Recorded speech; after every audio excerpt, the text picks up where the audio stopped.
10 winning presidential campaign slogans as Americans vote for their next president. Explore 10 memorable campaign slogans that have propelled candidates to the White House. 1. "Oh Tip Kano" and Tyler. 2. William Safire once wrote, "Oh, good slogans have rhyme, rhythm or alliteration to make them memorable." This gold standard of campaign slogans has all three. The motto promoting the 1840 Whig ticket of William Henry Harrison and John Tyler stirred memories of Harrison's victory over Tecumseh at the 1811 Battle of Tippecanoe. While the slogan remains well known, the same cannot be said of Harrison, who died 30 days into his presidency, and of Tyler too. 2. "Oh, we poked you in 44, we shall pierce you in 52." Ouch. Although it sounds more like a violent threat than a campaign slogan, Democrats successfully used this phrase in 1852 to sell their little-known candidate, Franklin Pierce, as a latter-day James Polk, another Democratic dark horse nominee who turned out to be a popular president. Pierce, a brigadier general in the Mexican-American War, overcame his lack of name recognition to easily defeat the war's more famous hero, Whig nominee General Winfield Scott. 3. "Oh, don't swap horses when crossing streams." Although the country was on the brink of disunion, Abraham Lincoln went with an economic slogan promising land to Western settlers of "Vote yourself a farm" in his 1860 campaign. The Homestead Act of 1862 fulfilled the pledge. In 1864, however, there was no avoiding the shadow cast by the Civil War, and Honest Abe relied on this folksy saying to urge a war-weary nation to stay the course instead of voting for Democratic challenger George McClellan, the Union General-in-Chief Lincoln relieved of command in 1862. 4. "Oh Tip Kano and Morton too." Is there an echo in here? Yes, the 1840 slogan was dusted off by Benjamin Harrison, William Henry Harrison's grandson, for his 1888 campaign for the White House. Harrison's running mate, Levi Morton, stood in for Tyler as the second fiddle. Harrison, though he lost the popular vote, defeated incumbent Grover Cleveland. 4 years later he lost in a rematch. 5. "Oh, 4 more years of the full dinner pail." Incumbent William McKinley employed a working-class emblem to counter the populist message and labor appeal of his Democratic opponent, William Jennings Bryan. McKinley's slogan, which emphasized the prosperity enjoyed under his leadership, was emblazoned on campaign buttons and tin lanterns shaped like the workingmen's metallic food buckets. 6.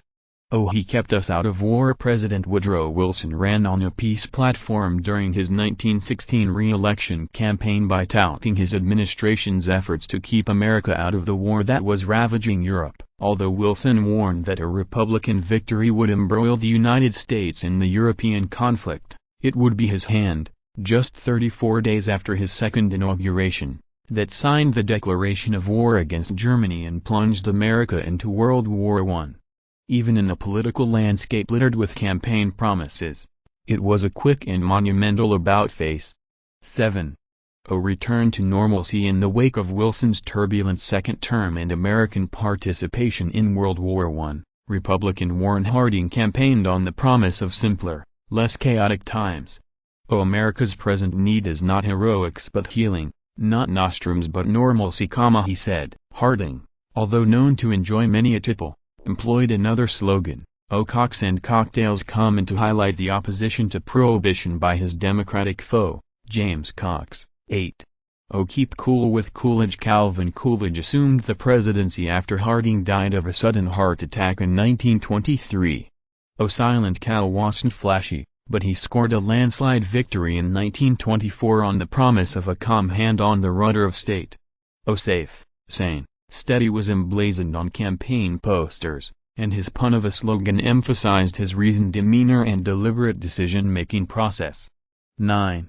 "Oh, happy days are here again." With the United States in the throes of the Great Depression during the 1932 campaign, Democratic challenger Franklin D. Roosevelt promised his version of hope and change to the electorate. Upon his nomination at the party convention, the band initially played "Oh Anchors Away" as a nod to FDR's former stint as Assistant Secretary of the Navy. Roosevelt's advisors, however, quickly switched to a more upbeat, popular song of the day, "Oh Happy Days Are Here Again." Roosevelt's campaign quickly co-opted the tune as its slogan, and FDR easily defeated incumbent Herbert Hoover on Election Day. 10. Like Ike more than 50 years before Facebook, millions of Americans liked World War II hero and Republican nominee Dwight Eisenhower during the 1952 presidential campaign. Ike's simple, cheerful slogan resonated with the times, and the pithy rhyme had the added advantage of fitting easily on campaign buttons and bumper stickers, unlike, say, the 1856 slogan of Republican nominee John C. Fremont, "A free soil, free labor, free speech, free men in Fremont." 4 years after his landslide win over Adlai Stevenson, Eisenhower revived the slogan, albeit slightly revised to "Oh still like Ike," and scored an even bigger victory over his Democratic foe. Access hundreds of hours of historical video, commercial-free, with History Vault. Start your free trial today.